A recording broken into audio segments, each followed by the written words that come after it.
Hello and welcome to SPMIS Academy. Today we'll analyze important newspaper articles of 24th February 2025. Please note you can download the PDF version of today's newspaper analysis by clicking the link given in the comment section. This is the list of the topics that we will be covering from today's newspaper. The first article is about three language policy issue. This topic is important from our syllabus GS paper 2 governance point of view. तो current development को समझने से पहले एक बार हमें देखना होगा about PM SHRI योजना। ये स्कीम एक सेंट्रली स्पॉन्सर्ड स्कीम है, यानी कि भारत सरकार और स्टेट गवर्नमेंट्स मिल करके इसको रन करेंगे। इस स्कीम के अंतर्गत देश के लगभग 14,500 स्कूल्स के इंफ्रास्ट्रक्चर को अपग्रेड किया जाएगा और इसमें बेसिकली selected schools को लिया गया है amongst those schools who are managed by central government, state government, union territories government या local bodies। मतलब गवर्नमेंट मैनेज्ड स्कूल्स, चाहे वो सेंट्रल गवर्नमेंट द्वारा हो या स्टेट गवर्नमेंट मैनेज्ड स्कूल्स हो, उनके इंफ्रास्ट्रक्चर को अपग्रेड किया जाएगा। साथ ही साथ वहाँ पे फोकस किया जाएगा कि इस तरीके से उनके सिस्टम को चेंज किया जाए, इंफ्रास्ट्रक्चर को अपग्रेड किया जाए, ताकि बच्चों की जो लर्निंग प्रोसेस हो वो ज़्यादा play based, enjoyment based, experiential learning ho. So this PM Sri Yojana is in line with National Education Policy of 2020, because National Education Policy 2020 also emphasizes on experiential learning, play based, enjoyment based learning.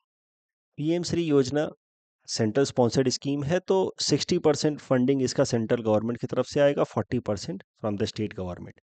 बाकी north eastern और hilly states के लिए this proportion will change to 90% and 10%। 90% by the central government and 10% by the state government. तो ये तो हो गया PM SHRI योजना। अब हाल फिलहाल में तमिलनाडु की सरकार और सेंट्रल गवर्नमेंट के बीच में थोड़े डिफरेंसेस देखने को मिले with respect to implementation of PM SHRI योजना। तमिलनाडु की सरकार ने कहा कि they won't be participating in this PM SHRI योजना ऑफ सेंट्रल गवर्नमेंट। वो इसलिए क्योंकि पीएम श्री योजना जो है इसकी implementation, required implementation of national education policy. तो अब यहाँ पे थोड़ा सा आपको समझना होगा कि क्या पूरा पूरा मामला है। ये जो पीएम श्री योजना है, मैंने आपको पहले ही बताया कि ये नेशनल एजुकेशन पॉलिसी 2020 के अलाइंड है। तो पीएम श्री योजना और नेशनल एजुकेशन पॉलिसी जो है वो एक तरीके से अलाइंड डेवलपमेंट से हैं या अलाइंड इनिशिएटिव्स हैं सेंट्रल गवर्नमेंट के। अब तमिलनाडु की सरकार जो है वो डायरेक्टली पीएम श्री योजना के अगेंस्ट नहीं है, it is against the national education policy 2020, उसके कुछ स्पेसिफिक फीचर्स के अगेंस्ट हैं। और सिंस पीएम श्री योजना is being implemented under national education policy 2020, इसी कारण से तमिलनाडु की सरकार ने कहा कि वो पीएम श्री योजना को भी अपने स्टेट में इम्प्लीमेंट नहीं करेंगे। तो कौन सा ऐसा प्रोविजन है नेशनल एजुकेशन पॉलिसी 2020 के अंतर्गत जिसको लेकर के तमिलनाडु की सरकार ऑब्जेक्शन कर रही है, वो समझते हैं। देखिए, national education policy 2020 suggests 3 language formula, जिसके अंतर्गत Hindi, English and 1 modern Indian languages सिखाए जाने चाहिए बच्चों को स्कूल लेवल पे। हिंदी स्पीकिंग स्टेट्स के अंदर साउथ इंडियन लैंग्वेज सिखाए जाने चाहिए और नॉन हिंदी स्टेट्स के अंदर हिंदी तो मस्ट होना चाहिए, learning for school going children. So ये जो आइडिया है, सरल भाषा में कहें तो नेशनल एजुकेशन पॉलिसी 2020 का 3 लैंग्वेजेस फॉर्मूला जो है कि हर एक स्कूल जाने वाले बच्चे को 3 भाषाएं तो सीखनी ही है, Hindi, English and some other modern Indian language. और हिंदी स्पीकिंग स्टेट्स के अंदर वो modern Indian language, south Indian language होना चाहिए। तो मिला जुला करके एक बात तो तय है कि भारत के स्कूल जाने वाले हर एक बच्चे को हिंदी सीखनी है। इसको लेकर के अपोज कर रहे हैं कई सारे साउथ इंडियन स्टेट्स, उसमें फोर फ्रंट में है तमिलनाडु की सरकार। वो कह रहे हैं कि हमारे ऊपर हिंदी को इम्पोज किया जा रहा है। तो मैं एक बार करंट डेवलपमेंट को सिंप्लीफाई करके समझा देता हूँ। National education policy 2020 suggests 3 languages formula, जिसके हिसाब से भारत के हर एक स्कूल के अंदर हिंदी तो सिखाई जानी ही चाहिए, अपार्ट फ्रॉम इंग्लिश। उसके अलावा साउथ इंडियन स्टेट्स में जैसे हिंदी है, नॉर्थ इंडियन स्टेट्स में जहाँ हिंदी चलता है वहाँ साउथ इंडियन लैंग्वेज चलना चाहिए। तो नेशनल एजुकेशन पॉलिसी हिंदी के ऊपर एम्फेसाइज करता है, जिसको लेकर के ऑब्जेक्शन कर रहे हैं south Indian states, specially the state of Tamil Nadu. और नेशनल एजुकेशन पॉलिसी के अंतर्गत लाया गया है पीएम श्री योजना। तो यही कारण है कि तमिलनाडु की सरकार ने पीएम श्री योजना के इम्प्लीमेंटेशन से मना कर दिया है। दे won't B implementing PM SHRI योजना। तो अब जवाब में भारत सरकार ने क्या किया कि तमिलनाडु सरकार का जो फंड है अंडर समग्र शिक्षा प्रोग्राम या समग्र शिक्षा अभियान, लगभग 2500 करोड़ का फंड रोक दिया। और समग्र शिक्षा अभियान की बात की जाए तो ये scheme education at school level को स्ट्रेंथन करने के लिए लाया गया था, आज पर an announcement in union budget of 2018-19। इसके पहले चल रहे 3 अलग अलग स्कीम्स एट स्कूल लेवल, सर्व शिक्षा अभियान for primary school level education, राष्ट्रीय माध्यमिक शिक्षा अभियान for secondary level school education and teacher education scheme, under which school teachers को ट्रेनिंग प्रोग्राम्स में इन्वॉल्व किया जाता था। ये तीनों स्कीम्स अलग अलग चलते थे स्कूल एजुकेशन के लिए, primary school, secondary school and teachers training program. इन तीनों को सब्ज्यूम करके एक स्कीम बना दिया गया जिसका नाम रखा गया समग्र शिक्षा अभियान। ये भी एक सेंट्रली स्पॉन्सर्ड स्कीम है, मतलब इसकी फंडिंग 60% भारत सरकार से आएगी और 40% स्टेट गवर्नमेंट से। North eastern and Himalayan states के केस में इट इज़ 90 एंड 10। तो एक तरीके से आप कह सकते हैं कि समग्र शिक्षा अभियान या समग्र शिक्षा scheme is very important for implementation of fundamental right under Article 21, that is free and compulsory education to children between age of 6 to 14 years। इसके लिए कानून भी लाया गया है, free and compulsory education RTE act of 2009। तो पहले तो ये फंडामेंटल राइट बनाया गया अंडर आर्टिकल 21A, और उसको फिर इम्प्लीमेंट करने के लिए कानून भी बनाया गया। और इस कानून या fundamental right under article 21A इसको इंश्योर कराने के लिए सबसे महत्वपूर्ण स्कीम चल रही है भारत सरकार की समग्र शिक्षा अभियान। और समग्र शिक्षा अभियान के अंतर्गत स्टेट गवर्नमेंट्स को फंडिंग आती है सेंट्रल गवर्नमेंट से, और वही फंडिंग रोक दी है भारत सरकार ने तमिलनाडु की सरकार के लिए। क्यों? क्योंकि तमिलनाडु की सरकार जो है वो नेशनल एजुकेशन पॉलिसी को अपोज कर रही है, और नेशनल एजुकेशन पॉलिसी से अलाइंड एक स्कीम है पीएम श्री स्कीम, उसको इम्प्लीमेंट करने से मना कर रही है। और नेशनल एजुकेशन पॉलिसी में जो सबसे ऑब्जेक्शनेबल बात तमिलनाडु के लिए है वो है इम्पोजिशन ऑफ हिंदी। तो ये जो हिंदी इम्पोजिशन वाला मामला है, ये तमिलनाडु के अंदर हमेशा से ही एक इम्पॉर्टेंट पॉलिटिकल इशू रहा है। It has been an historical impediment between central government and the province of Tamil Nadu। 1937 में जब वहाँ पे सी राजागोपालाचारी जी की सरकार बनी इन मद्रास प्रेसिडेंसी, तो उस टाइम की सरकार ने it tried to make Hindi as a compulsory subject in secondary school, but फिर वहाँ की जो प्रोमिनेंट पार्टी थी justice party, it fiercely opposed this move of the government led by C Rajagopalachari. Eventually ये प्रोटेस्ट इतना मैसिव हो गया कि सी राजागोपालाचारी जी को, जिनको राजा जी भी कहा जाता था, उनको रिजाइन करना पड़ा और ब्रिटिश गवर्नमेंट को ये ऑर्डर विड्रॉ करना पड़ा। जब हमारा देश आज़ाद हुआ तो हमारे संविधान के अंदर लैंग्वेज से रिलेटेड बातें की गई इन आर्टिकल 343। तो आर्टिकल 343 सब क्लॉज 1 कहता है कि Hindi in Devanagari script will be official language of the union, मतलब यूनियन गवर्नमेंट और स्टेट गवर्नमेंट्स के बीच में इंटरेक्शन के लिए Hindi will be official language. But article 343 sub clause 2 कहता है कि इंग्लिश विल कंटिन्यू, क्योंकि ब्रिटिश इंडिया में तो इंग्लिश वाज ऑफिशियल लैंग्वेज, तो English will continue for first 15 years, means till 1965। लेकिन जैसे ही 1960s का दौर शुरू हुआ और जब वक्त आ रहा था कि अब English as an official language will expire and Hindi will be the sole official language, तो फिर तमिलनाडु के अंदर वॉयलेंट प्रोटेस्ट देखने को मिला। इस प्रोटेस्ट में 70 लोगों तक की जान चली गई, बिकॉज दे वर डिमांडिंग कि Hindi alone should not be official language of India. और फिर इसी प्रोटेस्ट के बाद 1963 में ऑफिशियल लैंग्वेज एक्ट लाया गया, जिसमें कहा गया साफ साफ कि English will remain official language indefinitely along with Hindi. So now there are two languages, Hindi and English, which are official languages for communication between union government and state governments.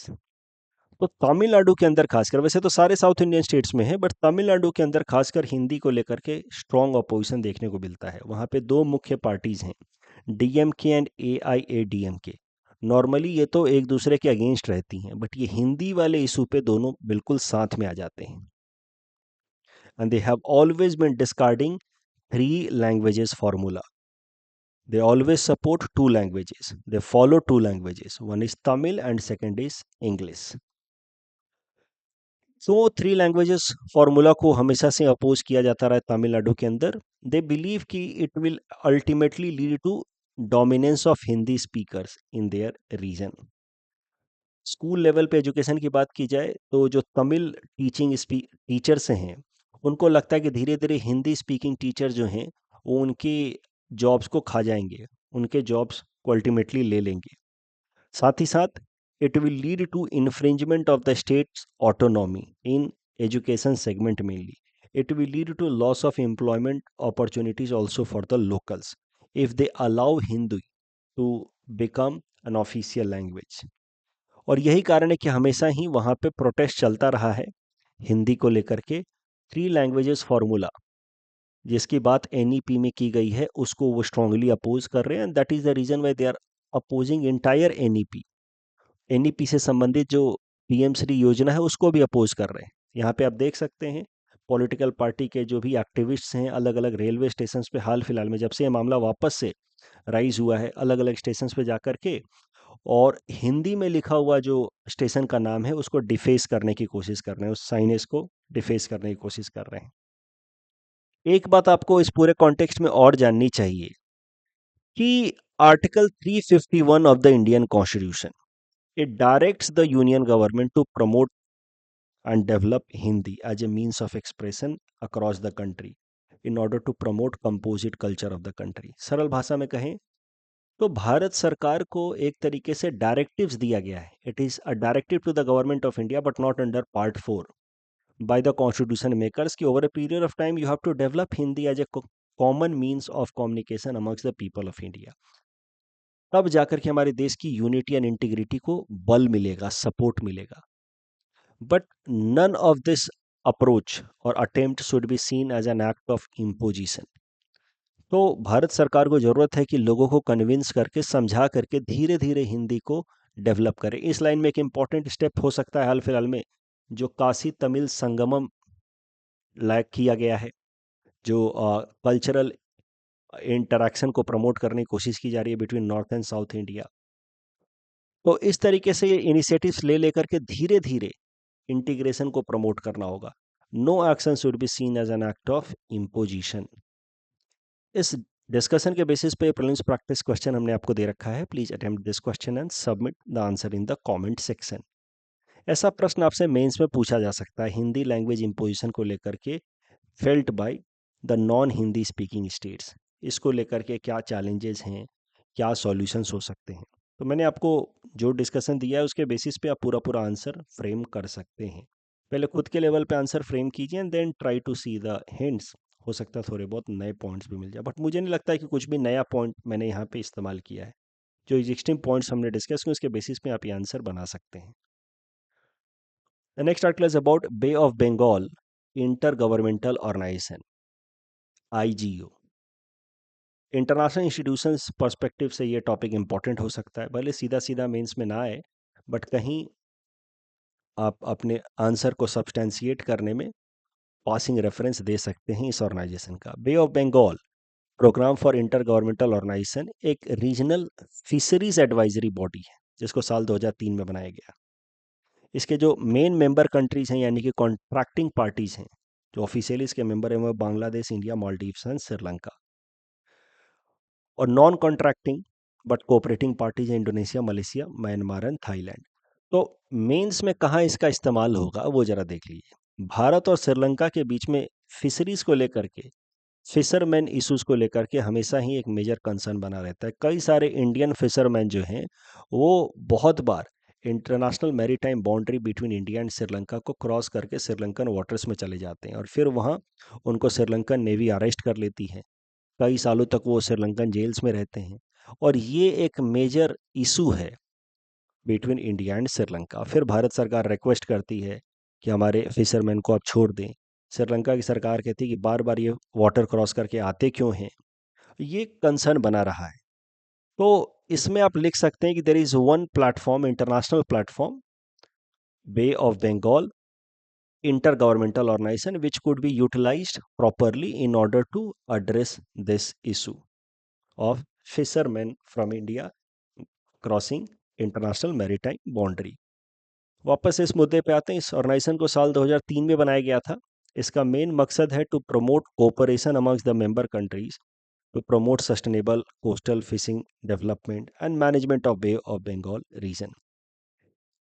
देखिए 2003 में इस ऑर्गेनाइजेशन को बनाया गया, but इस organisation से पहले एक ऑर्गेनाइजेशन था, bay of Bengal program, which was initiated by Food and Agriculture Organization, which is a specialized agency of United Nations. It was started in 1979. तो बे ऑफ बंगाल प्रोग्राम ही फर्दर इवॉल्व होकर के बन गया bay of Bengal inter governmental organization. Current news क्या है जो prelims perspective से इंपॉर्टेंट है? भारत को चेयरमैनशिप मिल गई है of bay of Bengal inter governmental organization. India has assumed chairmanship of this organization from Bangladesh at 13th Governing Council of this organization at Malé, Maldives. इस टॉपिक डिस्कशन के basis पे prelims practice question है। Please attempt this question and submit the answer in the comment section. The next article is about Majorana particles for quantum computing. This topic is important from our syllabus GS paper 3 science and technology point of view. थोड़ा सा पहले discuss करते हैं about quantum computing and classical computing. देखिए classical computers मतलब जो normally computers हम खुद इस्तेमाल करते हैं अपने डे टू डे लाइफ में, उनको हम लोग कह सकते हैं classical computers. Classical computers processing के लिए या इंफॉर्मेशन शेयर करने के लिए, जैसे कि हम कीबोर्ड में बटन्स को प्रेस करते हैं तो ultimately a message is sent to the CPU, CPU में प्रोसेसिंग होती है, वापस से एक रिप्लाई या रिस्पॉन्स मैसेज आता है हमारे मॉनिटर के ऊपर। तो ये जो मैसेजेज हैं, इंफॉर्मेशन है, in classical computing system it is developed in binary manner. Binary manner मतलब जीरो या वन। बाइनरी मैनर मतलब जीरो या वन इन द सेंस कि या तो इलेक्ट्रिक इम्पल्सेस जाएंगे, प्रेजेंट होंगे, नहीं तो नहीं होंगे। तो इलेक्ट्रिक इम्पल्सेस का जनरेशन मतलब वन, एब्सेंस मतलब जीरो। और जीरो एंड वन का यानी कि इलेक्ट्रिक इम्पल्सेस का presence and absence, zero and one के अलग अलग कॉम्बिनेशन के मदद से फिर अलग अलग इनपुट्स भेजे जाते हैं हमारे कीपैड से प्रोसेसर की तरफ और फिर प्रोसेसर से वापस से मॉनिटर की तरफ। जैसे ए के लिए होगा 2011 ऐसा कुछ होगा, फिर बी के लिए होगा 3 zeros या 2 zeros 211 something like that. So electrical impulses in sequence, presence of electrical impulse is known as 1, absence 0, and electrical impulses in sequence जिनको हम लोग कहते हैं binary manner information system is used in classical computing for information sharing. इनको हम लोग bits system भी कहते हैं। बिट्स, इलेक्ट्रिकल इम्पल्सेस या bits system of electrical impulses 0 and 1। अब ये जो इलेक्ट्रिकल इम्पल्सिव या इम्पल्सेस इंफॉर्मेशन सिस्टम है क्लासिकल कंप्यूटिंग में, ये एक बड़ा रेट डिटरमाइनिंग स्टेप है in processing speed of the classical computers. इस कारण से उनकी प्रोसेसिंग स्पीड कम हो जाती है क्योंकि they always pass information in sequence. पहला इंफॉर्मेशन जाएगा, फिर दूसरा जाएगा, फिर तीसरा जाएगा। इसके ठीक विपरीत नई तरीके की क्वांटम कंप्यूटिंग सिस्टम आई है जिनको हम लोग कहते हैं quantum computing which are based on quantum bits, short में कहें तो Q bits, which do not rely on this binary manner of 0 and 1. It uses simultaneous information sharing. Simultaneous information sharing matlab it can be between 0 and 1. It can have multiple stages between 0 and 1 simultaneously. बस समझने के लिए एक example दे रहा हूं मैं कि जैसे एक कॉइन है, अगर वो स्टेबल पड़ा हुआ है आपके डेस्क के ऊपर, तो आइदर वहां पे हेड रिफ्लेक्ट कर रहा होगा ऑन द टॉप या टेल रिफ्लेक्ट कर रहा होगा on the top. But if you spin the coin on your table, then it keeps on showing multiple stages, head, tail at the same time. Right? The spinning coin could be similar to qubits, while a stationary placed coin could be an example of bits, which is used in classical computers. अब जो qubits होते हैं, इनका सरल सा मतलब ये है कि they can be in multiple stages at one particular point of time, many stages between 0 and 1, and they are resultant of some quantum mechanical interaction जिसको हम लोग interference कहते हैं या इंटैंगलमेंट कहते हैं. तो इंटरफेरेंस या इंटैंगलमेंट में यहाँ मैं नहीं जाऊंगा क्योंकि otherwise it would take us into a different direction completely. But कुछ मैकेनिज्म्स इन्वॉल्व होते हैं, बस थोड़ा सा भी यहाँ नाम सुन लीजिए, कभी और उस पर अलग से चर्चा कर लेंगे. Entanglement, interference, which allows qubits to remain in multiple stages between 0 and 1 at the same time. और ये qubits का इस्तेमाल होता है तो क्लासिकल कंप्यूटिंग में normal electrical impulses binary manner में 0 या 1 में रहेंगे, आइदर 0 या 1. qubits क्वांटम कंप्यूटिंग में इनका इस्तेमाल होता है. दे can be in multiple stages between 0 and 1 at the same time, and that allows quantum computing to have much higher speed as compared to classical computers. तो जो qubits होते हैं they are made up of superconducting materials that have almost zero electrical resistance. It includes niobium, aluminium, tantalum. उनकी मदद से qubits बनता, उनके interaction से उनके ऊपर, या मतलब ये जो सुपर कंप्यूट कंडक्टिंग मटेरियल्स हैं, इनके इलेक्ट्रॉन्स प्रोटॉन्स के आपस में कॉम्बिनेशन से, इंटरैक्शन से क्यूबिट्स बनते हैं. And why quantum computing is faster as compare to classical computers, उसको समझने के लिए ये वाला इमेज अच्छा रहेगा. एक पिक्टोरियल रिप्रेजेंटेशन है जस्ट टू अंडरस्टैंड कि हाउ क्लासिकल कंप्यूटर्स प्रोसेसिंग करते हैं आज कंपेयर टू क्वांटम कंप्यूटर्स की प्रोसेसिंग. जैसे कि ये गेम आपने ज़रूर खेला होगा, 5 6 7 8 बॉल्स होते हैं, इस तरह के छोटे छोटे बॉल्स, उन सबको एट द सेंटर में लाना होता है. तो अगर क्लासिकल कंप्यूटर को इस प्रॉब्लम को सॉल्व करना होगा तो क्या करेगा, पहले ए बॉल को यहाँ सेंटर में लाएगा, फिर बी को लाएगा, फिर सी को लाएगा, फिर डी, ई, एफ, जी, एच, मतलब it will move in sequence. But quantum computers, they will start working on all the 8 balls simultaneously, and they will bring them at the center in one go, because they can function on different aspects simultaneously. They are not either in binary mode 0 या 1. They are in many stages simultaneously, and that is why they can do many layer of processing in one go. इसीलिए इनको कहा जा रहा quantum computing. They are doing layer by layer processing, not binary processing या sequential processing, and that makes quantum computing much faster as compared to classical computing. But quantum computing अभी पूरी तरह से डेवलप नहीं हो पाया. इनफैक्ट बड़े बड़े जो सुपर कंप्यूटर्स होते हैं वो भी क्लासिकल कंप्यूटिंग ही इस्तेमाल करते हैं ज़्यादातर केसेस में. क्वांटम कंप्यूटिंग पूरी तरह से डेवलप नहीं हो पाया. उसके पीछे बड़ा कारण ये है कि quantum computing is based on qubits. Qubits में होता है दो सब एटॉमिक पार्टिकल्स या दो से ज़्यादा सब एटॉमिक पार्टिकल जैसे कि इलेक्ट्रॉन प्रोटॉन्स के बीच में इंटरफेरेंस या entanglement, which is very much prone to errors because they are highly sensitive to external disturbances. थोड़ा सा भी external disturbances हुआ तो क्यूबिट जो हैं वो एरर दिखाने लगते हैं. अब करंट न्यूज़ पे आते हैं. माइक्रोसॉफ्ट ने हाल फिलहाल में अनाउंस किया है कि they have developed a new quantum chip named Majorana one.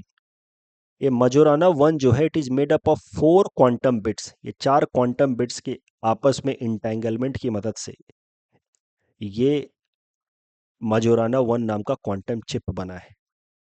और उनका कहना है कि ये Majorana one quantum chip is highly stable against external disturbances, यानी कि उसमें एरर आने की पॉसिबिलिटी बहुत कम है।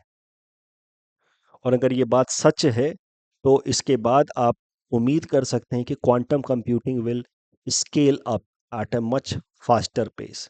क्वांटम कंप्यूटिंग के अंदर डेवलपमेंट जो है वो काफ़ी ज़्यादा फास्ट पेस तरीके से देखने को मिलेंगे, क्योंकि क्वांटम कंप्यूटिंग की सबसे बड़ी समस्या ही मैंने आपको बताई कि they are very very fast, but they are prone to vulnerable to external disturbances creating a lot of error and that limits their scalability. But Microsoft का कहना है कि they have come up with a new quantum chip Majorana which is very stable and it is not vulnerable to external disturbances. Majorana particles की बात की जाए जिसकी मदद से मजोराना चिप बनाया है माइक्रोसॉफ्ट ने, ये एक सब एटॉमिक पार्टिकल्स है। जैसे इलेक्ट्रॉन प्रोटॉन होते हैं below atoms, subatomic particles होते हैं, वैसे ही Majorana particles are subatomic particles या मजोराना फर्मियंस भी कहते हैं। And they are their own anti particles. देखिए नॉर्मली किसी भी सब एटॉमिक पार्टिकल जैसे कि इलेक्ट्रॉन का एंटी पार्टिकल जो होता है, एंटी इलेक्ट्रॉन, उसका मास सेम होगा बट चार्ज अपोजिट होगा। जैसे इलेक्ट्रॉन का चार्ज होता है नेगेटिव तो एंटी इलेक्ट्रॉन का चार्ज होगा पॉजिटिव। और उसका जो क्वांटम या आप कह सकते हैं उसका जो मैग्नेटिक प्रॉपर्टी होगा वो भी पार्टिकल का एंटी पार्टिकल के अपोजिट होगा। तो point is simple, normally every sub atomic particle like proton electron have anti particle. The difference between a particle and antiparticle is that their charges are opposite, magnetic properties are opposite. But similarity is that they have common mass. यहाँ पे मेजोराना particles की बात की जाए तो उनके इन particles के और उनके एंटी पार्टिकल्स में कोई अंतर नहीं होता है। मास भी सेम है, चार्जेस है ही नहीं तो सेम ही हो गया, और मैग्नेटिक प्रॉपर्टीज भी सेम है। So they are their own anti particles. They were first predicted by Italian physicist Ettore Majorana. They are not directly observed in nature. They can be created in laboratory while conducting experiments over superconducting materials. Naturally ये नहीं मिलते मजोराना particles. ये जो मजोराना one chip बनाया गया है it is resultant of combination of indium arsenide which is a semiconductor and aluminium another semiconductor, इनके combination से बना है ये। इस टॉपिक डिस्कशन के बेसिस पे प्रीलिम्स प्रैक्टिस क्वेश्चन है। Please attempt this question and submit the answer in the comment section.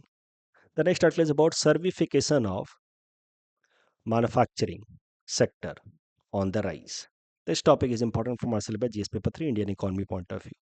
सर्विसिफिकेशन क्या होता है मैन्युफैक्चरिंग सेक्टर का, पहले वो समझते हैं।